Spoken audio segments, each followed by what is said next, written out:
When you look at the appointments, you can see the reasoning really much more clearly, I think, about the first one, definitely about the health portfolio at the peak of the emerging pandemic. That's,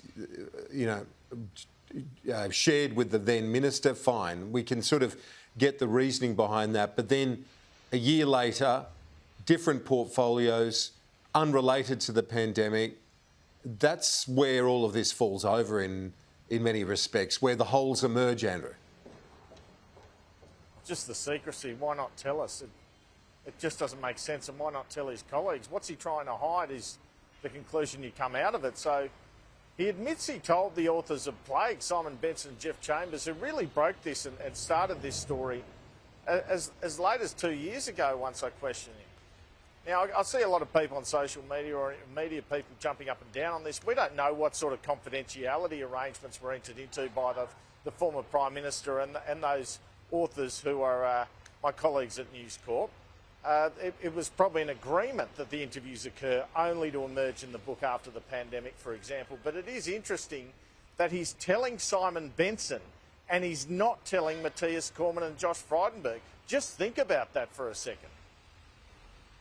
Do you regret telling the authors of Plagued about this? No. That book was written based on interviews that were conducted at the time, in the middle of the tempest. So in 2020, you told the authors? Right. All I'm saying is they were contemporaneous interviews that were done over the course of the pandemic. And that's why I think it makes an interesting read, frankly. So Scott Morrison, in rationalising his decisions, kept talking about we made a decision. Well, he didn't make the decision with his finance minister. He didn't make the decision with his deputy Liberal leader and treasurer. So did he mean with his staff? Have they become so powerful? Have things become so centralised? That was the question I had. I didn't really get an answer on it. When you say we needed to do this, we needed to do that. So your treasurer didn't know, your finance minister didn't know. So who's we? You and John Kunkel? The government.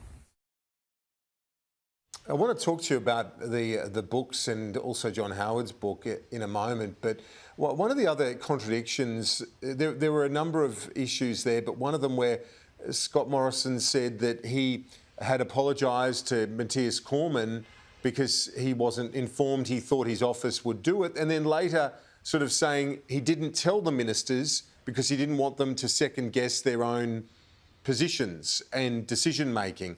It just seemed one of the contradictions in that news conference today. It did seem pretty contradictory. I don't think Frydenberg and Cormann will be forgiving the former Prime Minister quickly for not being open with them about this. Yeah, and well, let's go on to these other issues. The fact that the book, the pandemic book, Plagued, it's certainly got a lot of coverage, including from the former Prime Minister today, Andrew. I have. I mean, I guess it's blown up a bit in Scott Morrison's face in terms of this book, although he said it was an interesting read. We'll get on to another section of that in a minute, which I think is quite interesting. But first I wanted to talk about how it's been a hard week, because we've also seen this release of this book by John Howard, A Sense of Balance, which says that Scott Morrison was beaten at the election by, quote, a gaffe-prone man who conducted a poor campaign. And this is why, he says, and I quote, the single largest failure of the coalition was that it did not present to the Australian people a clear policy manifesto for the future. If, as I believe, politics is, above everything else, a battle of ideas, then beyond the quite imaginative housing policy released a week before the election, that's first home buyers being able to use their super, there was no stark policy theme highlighting differences between government and opposition. He goes on to say the Liberals and Nationals kept saying that it was a clear choice, and we heard Scott Morrison say that, but never spelled out what the choices were beyond the generalisations that they were superior on economic management and national security. He also goes on to suggest the coalition should not have committed to net zero emissions. He says the public perception was the differences between Labor and climate and the coalition on climate change had markedly diminished. It could well be salutary to consider that the National Party, with some in its ranks having argued against net zero by 2050, did not lose any seats. But the former Prime Minister in this book, A Sense of Balance, appears to be more optimistic on the China front, to some extent anyway, than the Australian and US governments at the moment. He doesn't think China will move to take over Taiwan.